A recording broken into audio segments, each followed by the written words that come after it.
Балалар, бүгін біз қазақ тілі пәнінен Қазақстанның өзендері мен көлдері сан есім тақырыбын жалғастыратын боламыз. Бүгінгі сабақта сендер Қазақстанның өзендері мен көлдері туралы мағлұмат аласыңдар. Сан есімді басқа сөз таптарынан ажырата алатын боласыңдар. Ең алдымен Қазақстанда қандай өзендер мен көлдер бар екенін видеороликтен тамашалап көрейік. Өзен көлдер туралы айтып берші. Жақсы, Дана, олай болса жақсылап тыңда. Қазақстанда 85 мыңға жуық өзен бар.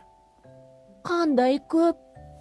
Үлкен өзендер Ертіс, Жайық, Іле, Есіл, Сырдария.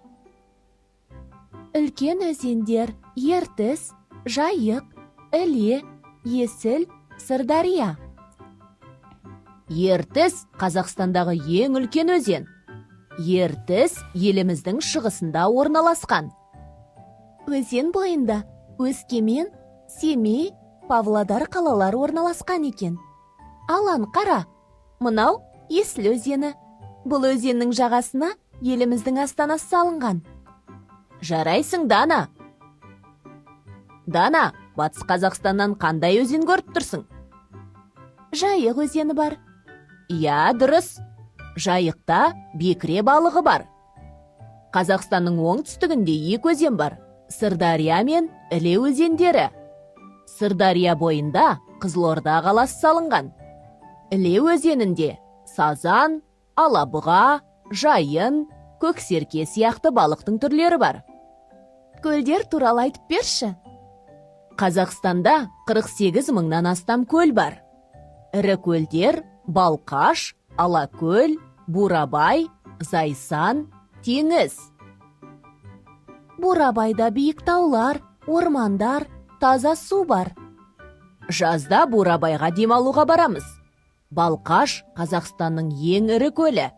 Балқаш көлі суының бір жартысы тұщы, ал екінші жартысы ащы. Алан, біз Зайсан көліне демалуға барамыз ба? Барамыз. Зайсан көлі өте әдемі және тау арасында орналасқан. Теңіз көлі орталық Қазақстанда орналасқан. Бұл көлдің табиғаты әсем. Алан, теңіз көлінде қоқиқаз қонақтайтынын білемін. Алан, мынау Алакөл. Алакөлге жазда атамыз бен әжеміз барған. Алакөлдің суы шипалы. Оған адамдар барып емделеді. Дұрыс айтасың, Дана. Бұл жерде Алакөл шағаласы мекендейді.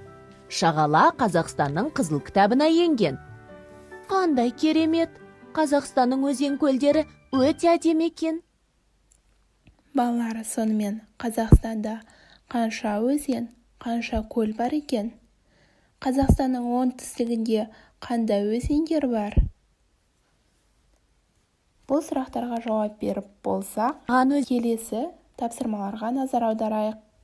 Оқулығымыздың 80-ші бетіндегі 27-ші жаттығу. Мәтінді көшіріп жаз, сан есімдер қай сөзбен байланысып тұрғанын көрсет. Сан есімдерге сұрақ қой. Мысалы, жер бетінде 4 мұхит бар. Бұл жердегі сан есім 4. Ол мұхит сөзімен байланысып тұр. Мәтінді көшіріп жазады. Сан есімдердің қай сөзбен байланысып тұрғанын сызып көрсетеді. Сан есімдерге сұрақ қояды. Келесі 28-ші жаттығу. Жағдаятты оқып, оқиғаны әрі қарай жалғастырып айтып бер. Дескрипторға назар аударайық.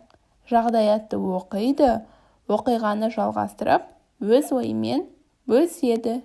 Ендеше балалар, сендерге іске сәт!